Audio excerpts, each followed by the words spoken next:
Check the chart for the physician certification of the death of the patient. The physician is the only one who can declare if the patient is already dead. Ask permission and explain the procedure to the significant others in order for the significant others to know what you are going to perform. The cultural, religious, and age-related needs of the deceased patient and the family must be considered whenever delivering post-mortem care. It facilitates respect on the belief of the patient and family. Gather all needed equipment and supplies to perform the procedure to save time and energy. Ask the family if they wish to remain inside the room during procedure in order for the family to decide to spend more time with their loss. Provide privacy in order not to expose dramatic events of the patient. Pour lukewarm water into the basin to do bed bath of the deceased. Wash and dry your hands thoroughly before beginning procedure. Put on gloves. Then, remove all pillows except one, which you will place under the head. Remove jewelry or any other personal items of the patient and give it them to the significant other for legal purposes, and so you will not be charged as theft. Close patient's eyes.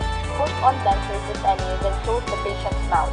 Closing the eyes on the deceased is a form of showing respect and eternal rest.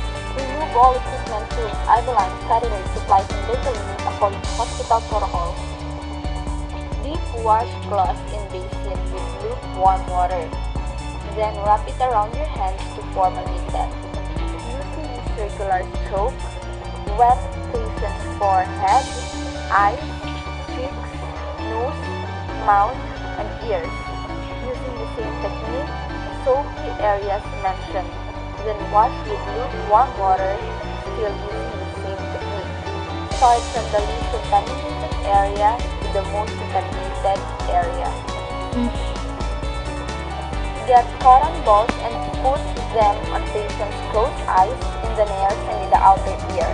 Then secure it with a tape twice, so that secretions in the eyes, nose, and ear will be drained in the cotton. Secure patient's jaw with a cravat. After 15 to 20 minutes, patient's jaw will open. Next, drape the patient with a blanket. Then, remove the top sheet underneath. To wrap the patient to be brought to the funeral home.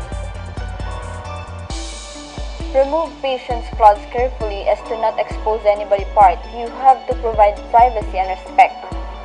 Perform bed bath of the patient to prevent discoloration. Expose further arm.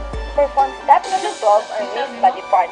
Then, dry thoroughly to prevent spread of microorganisms. Next, expose the other arm. Do the same procedure. Using the same technique, wet soap and rinse the chest, abdomen, sides, and pubis to clean all areas. Turn patient towards you. Place the towel lengthwise under the patient's back, down to the buttocks. Wet, soap, and rinse back the buttocks thoroughly.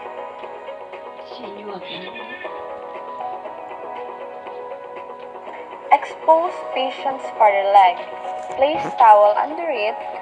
Wet, soap, and rinse thigh, legs, groins, and foot to clean the leg and prevent discoloration. Do the same thing to the leg near you. Same to the patient's genitalia to clear from secretions. Next, put on the diaper, underwear, and patient's new cloth. You patient and accompany them as they do so. It is a sign of respect and empathy.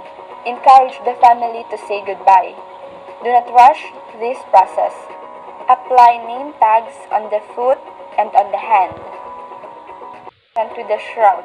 Secure the shroud with safety pins. Secure another name tag on the shroud. Lastly, before transporting patient to the morgue for embalming or autopsy, make sure to pray for the soul of the patient.